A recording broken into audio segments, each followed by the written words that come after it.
just found an opportunity that is perfect for your business. You send off an email, you get a reply, start reading it. PQQ, CQ, ITT. What the tender acronyms and jargon can be confusing, but don't let them put you off. Understanding them can open the door to some fantastic business opportunities. Here are my top 12 tender terms broken down. Number 1, PIN. It stands for Prior Information Notice, and it's an announcement to let suppliers know about a future contract opportunity. It's not a formal invitation to bid, but it does give early notice about what's coming up. It can be used to gather feedback from potential suppliers before finalising the tender. A PIN might include a description of the upcoming contract, the expected value and duration, when the tender is likely to be published, and some contact details for more information. In simple terms, PIN is a heads up from the buyer, letting businesses know that a contract is coming so they can prepare. Number 2, EOI. This stands for Expression of Interest, and it's a way for a company to show that it's interested in bidding for a contract. It's usually the first step before a formal tender process begins. An EOI doesn't mean the company is committed to bid, but it does tell the buyer that it would like to be considered. An EOI might include basic company details, a short statement about why they're interested, and some general qualifications or experience relevant to the contract. But in simple terms, an EOI is like putting your hand up and saying, "Hey, I'm interested." Number 3, PQQ. This is the pre-qualification questionnaire. It's the first stage in the bidding process where companies answer questions to prove they're suitable to bid for a contract. The purpose is to weed out companies that don't meet basic requirements before they spend time preparing a full proposal. It usually asks things like company finances, to check you're financially stable, previous experience to show that you've done similar work before, health and safety policies, insurance coverage, quality assurance procedures, that kind of stuff. And if you pass the PQQ, you move on to the next stage where you can submit a full bid.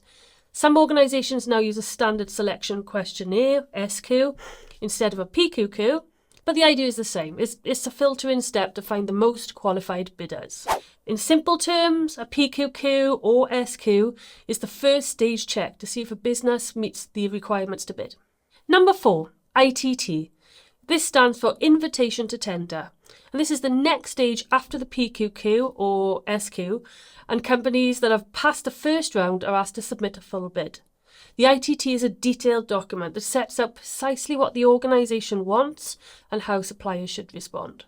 It will typically include things like project details, like what the buyer needs and the expected outcomes, a scope of work, for instance what tasks and responsibilities the winning bidder will have, evaluation criteria, how the buyer will assess the bids, and contract terms, the legal and financial conditions of the agreement. There'll be submission instructions, which will include deadlines, formats and required documents, and pricing documents, which will enable the supplier to break down their prices so the buyer will know what they're getting for their money. At this stage, bidders submit their detailed proposals explaining how they will deliver the project, their costs, the timelines, and any added value that they can offer. The buyer then reviews all the bids, scores them based on the evaluation criteria, and chooses the best supplier. In simple terms, ITT equals give us your best proposal and we'll pick a winner. Number 5, ITN. This stands for Invitation to Negotiate. Generally, it's used in more complex procurements where the buyer doesn't just want a fixed price, but he wants to discuss and refine the terms with potential suppliers before awarding the contract. Instead of just submitting a bid, like in an ITT, shortlisted suppliers enter into a negotiation phase with the buyer. And this allows both sides to fine-tune the project details, adjust pricing structures, clarify responsibilities, and improve the overall value of the contract. An ITN is often used for large strategic contracts where flexibility and collaboration are quite key, such as outsourcing major services or delivering complex infrastructure projects. But in simple terms, ITN equals to let's have a chat and refine the bid before we choose a winner. RFQ. This stands for request for quotation. And this is used when buyers know precisely what they want and they need suppliers to submit their prices and the essential details. It's a shorter, more straightforward process than an invitation to tender and is usually used for the lower value contracts. An RFQ typically includes a clear specification of the product or the service needed, quantity required, delivery deadlines, terms and conditions, and a deadline for suppliers to submit their quotes. Suppliers will respond with their prices and availability, and the buyer picks the best offer based on the cost, the quality, and the delivery of the terms. In simple terms, RFQ equals give us your best price for this specific thing. RFI. This stands for request for information. An RFI is used by buyers to gather information from potential suppliers before launching a formal tender. It helps them understand the market and the available solutions and supplier capabilities. It's not a bid request, just an early step to shape the procurement process. It might ask about company capabilities and experience, available products or services, price and estimates, industry insights or best practices. But in simple terms, an RFI is tell us what's out there and what you can do before we create a formal tender. Framework agreement. A framework agreement is a list of pre-approved suppliers that buyers can call upon when needed. Instead of awarding a single contract, the buyer creates like a pool of potential suppliers who meet the criteria. Once you're in the framework, you might still need to compete for individual pieces of work through mini competitions, but being on the framework increases your chances of securing contracts over time. In simple terms, it's like making the footy team, but not being guaranteed to play every game. Call-off contract. If you're in a framework, you might get a call-off, and this means they're giving you actual work from that framework agreement. In simple terms, it's like having a spot in the footy team and then finally getting picked to play. Number 10, CQs. This stands for clarification questions, and they're questions that bidders can ask the buyer during the tender process if something in the documents is unclear.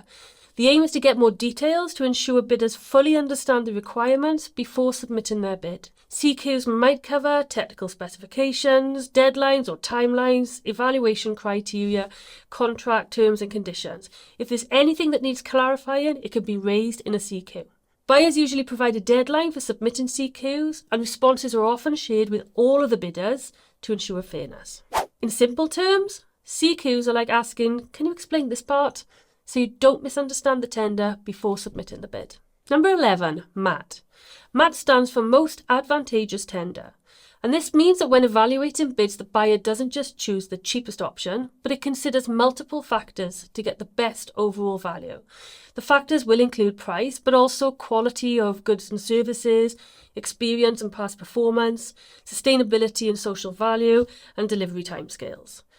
In simple terms, MAT equals the best overall deal, not just the cheapest price. Number 12, social value. This means the extra benefits a contract brings to society beyond just delivering the work of the contract. Public sector buyers want to see how suppliers can make a positive impact in areas like supporting local communities, such as hiring locally, investing in skills and helping small businesses grow, protecting the environment by cutting carbon emissions or reducing waste and using sustainable materials, promoting diversity and inclusion, ensuring fair play, equal opportunities and good working conditions, and also health and well-being by encouraging workplace well-being and community initiatives. Government contracts aren't just about price anymore, they're about value to society. And that's why suppliers need to show how their work can make a difference. So in simple terms, social value equals how your business helps people, communities and the environment whilst delivering the contract. If you would like help with an upcoming tender, head over to thetendercoach.com, set up a chat and let's see how I can help you and your business.